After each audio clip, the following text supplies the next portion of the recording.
நண்பர்களுக்கு வணக்கம். நான் வெங்கட். இது sheep and goat sales and buy YouTube channel. Friends, నేను வெங்கட்னு. இது sheep and goat sales and buy YouTube channel.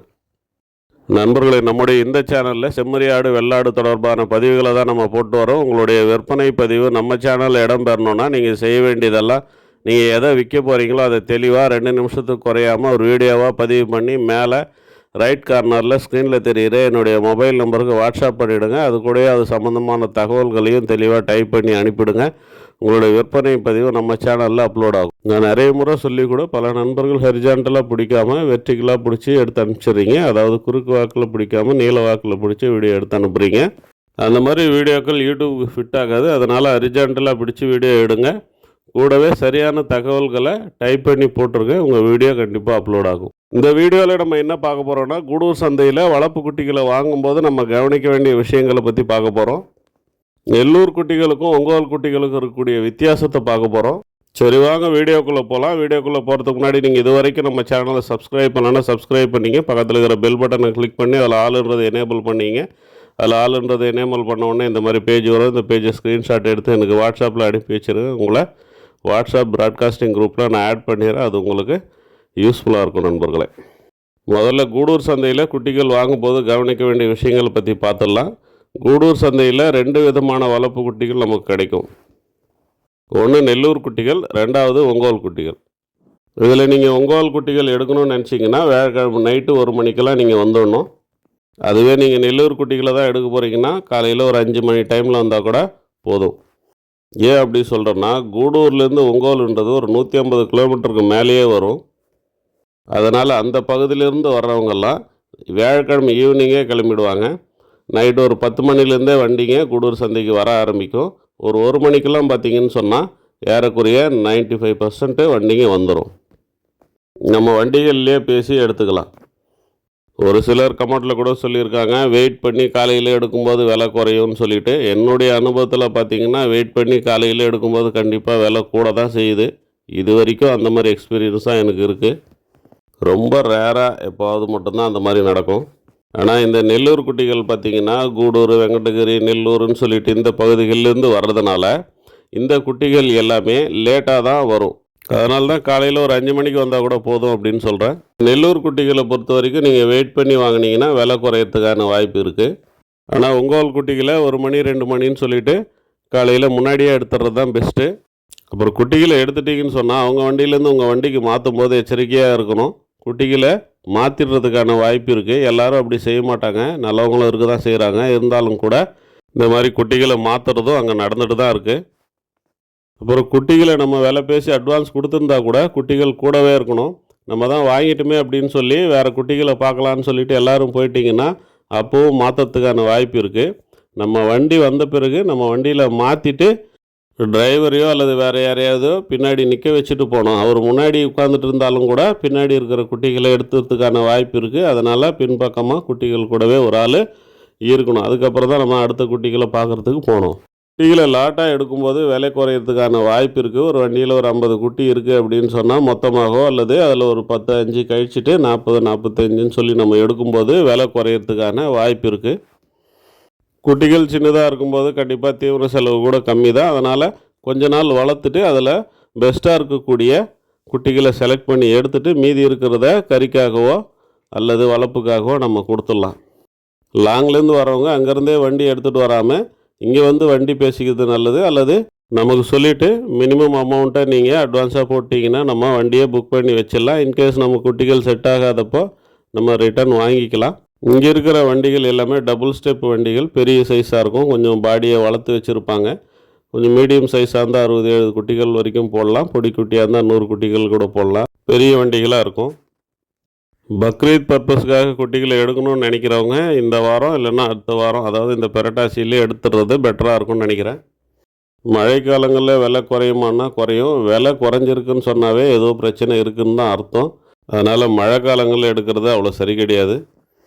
நோய் இருந்தால் கூட இன்ஜெக்ஷன்லாம் பண்ணி சரி பண்ணிக்கக்கூடிய கெப்பாசிட்டி இருக்கக்கூடிய வெல் எக்ஸ்பீரியன்ஸ்டு பர்சனாக இருந்தால் மழை காலங்களில் எடுக்கலாம், விலை குறையும். ஆனால் அது ரிஸ்க் எடுக்கிறது தான், அதில் எந்த விதமான சந்தேகமும் கிடையாது. பக்ரீதுக்கு தான் இன்னும் நாள் இருக்குது, நான் ஜனவரியிலே எடுத்துக்கிறேன்னு சொன்னிங்கன்னா அதுலேயும் ரிஸ்க் இருக்குது. ஏன்னா ஜனவரின்றது கூட பனிக்காலம். பனிக்காலங்களில் கூட பிபிஆர் மாதிரியான நோய்கள் இருக்க வாய்ப்பு இருக்குது. இப்போ எப்போ எடுக்கணும்னா ஜனவரி கழிச்சு பிப்ரவரி லாஸ்ட்டு அல்லது பிப்ரவரியில் எடுக்க வேண்டியதாக இருக்கும். அந்த டைமில் எடுக்கும்போது நம்ம பெரிய சைஸ் குட்டிகளாக எடுக்கணும். பெரிய சைஸ் குட்டிகள் எடுக்கணும்னா கூடுதலாக விலை வச்சு எடுக்க வேண்டியது இருக்கும். அது மட்டும் இல்லாமல் அந்த டைமில் பெரிய சைஸ் குட்டிகள் கிடைக்கிறதுலையும் சிரமம் இருக்குது. லாஸ்ட் இயர் பார்த்திங்கன்னா பெரிய சைஸ் குட்டிகளே அந்த டைமில் கிடைக்கல. 2 இன்ச்சு 3 இன்ச்சு 4 இன்ச்சுன்னு கொம்பு வளர்ந்த குட்டிகள் எல்லாமே எங்கே இருக்குன்னே தெரியாதப்போ எல்லாருமே பக்ரீதுக்குன்னு சொல்லி வளர்க்க ஆரம்பிப்பாங்க. சந்தைக்கு கூட அந்த மாதிரி குட்டிகள் வராது, ரொம்ப பொடி குட்டிகள் தான் வரும்.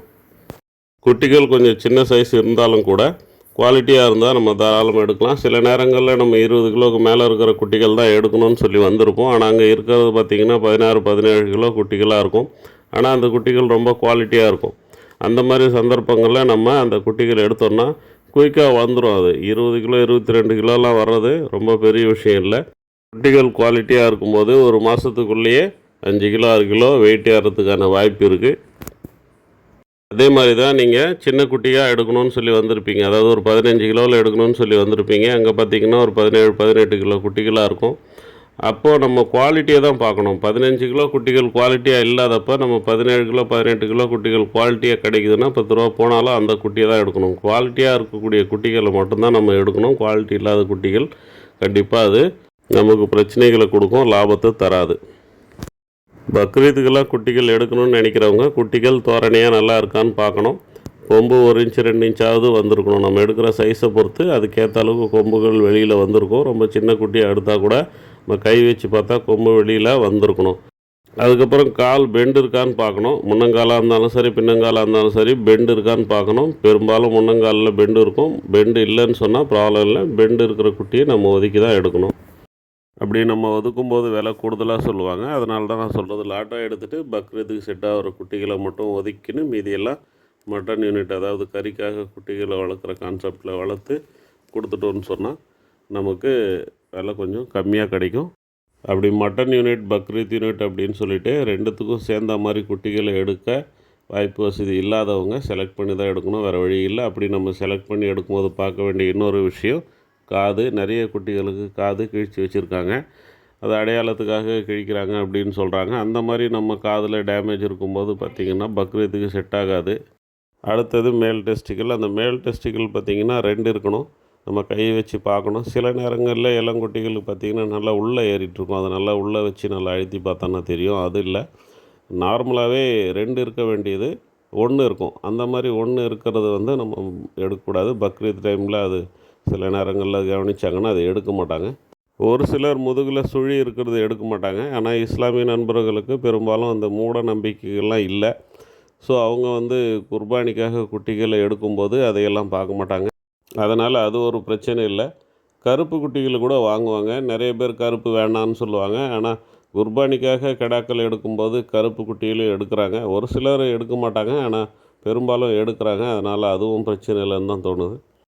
ஒரு சிலர் கருப்பு குட்டிகள் தான் வேணும்னு சொல்லிவிட்டு செலக்ட் பண்ணி எடுத்துகிட்டு இருக்கிறாங்க. இப்போ கூட கடலூர் பக்கத்தில் ஒரு நண்பர் எங்கேயாவது கருப்பு குட்டிகள் இருந்தால் சொல்லுங்கள் அப்படின்னு சொல்லி கேட்டுகிட்டே இருக்கிறாரு. குட்டிகள் எடுக்கும்போது கவனிக்க வேண்டிய விஷயங்கள்னு சொன்னால் இன்னும் நிறைய இருக்குது, சொல்லிகிட்டே போகலாம், நேரம் இல்லை. அதே மாதிரி குட்டி நீட்டு போக்காக இருக்கணும், இடுப்பு அகலமாக இருக்கணும், கறிப்பிடிப்பாக இருக்கணும், குட்டி சைனிங்காக இருக்கணும். இதெல்லாமே ஜென்ரலாக எல்லோரும் சொல்கிறது தான். ஒரு சிலர் பார்த்திங்கன்னா முகம் கருப்பு இருக்கணும், தாலி நீளமாக இருக்கணும், இப்படி பார்ப்பாங்க. ஒரு சிலர் வெள்ளையாக இருக்கணும், முகத்தில் கருப்பு இருக்கக்கூடாது அப்படின்னு சொல்லி எடுக்கிறாங்க. அப்படி எடுத்தவங்களையும் நான் பார்த்துருக்கேன். ஒரு சிலர் கருப்பு குட்டிகளே வேணும்னு சொல்லி கேட்குறாங்க. ஒரு சிலர் வெள்ளையாக இருக்கிறது வேணும்னு சொல்லி கேட்குறாங்க. ஆனால் வெள்ளை கருப்பு இதெல்லாமே கொஞ்சம் ரேராக வர்றது தான். அடிக்கருப்பு தான் அதிகமாக வரும்.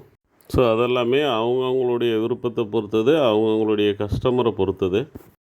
குட்டிகளுக்கு சளி இருக்கான்னு பார்க்கணும், காய்ச்சல் இருக்கான்னு பார்க்கணும், குட்டிகள் அசைபோடுதான்னு பார்க்கணும், சந்தேகமாக இருந்தால் கண்ணை திறந்து ரத்தம் எந்த அளவுக்கு இருக்குன்றது பார்க்கணும். இப்படி நிறைய விஷயங்கள் நம்ம சொல்லிகிட்டே போகலாம்.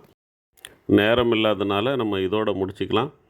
அப்படி உங்களுக்கு எடுக்க தெரியலன்னா நீங்கள் கால் பண்ணி புக் பண்ணிங்க, நான் எடுத்து தரேன். அதுக்கான புக்கிங் அமௌண்ட்டை நீங்கள் போடணும். அது என்னன்றதை நீங்கள் கால் பண்ணுங்கள், நான் தகவல் சொல்கிறேன். இப்போ ஒங்கோல் குட்டிகளுக்கும் நெல்லூர் குட்டிகளுக்கும் இடையில இருக்கக்கூடிய வித்தியாசத்தை நம்ம ஷார்ட்டாக பார்த்துடலாம்.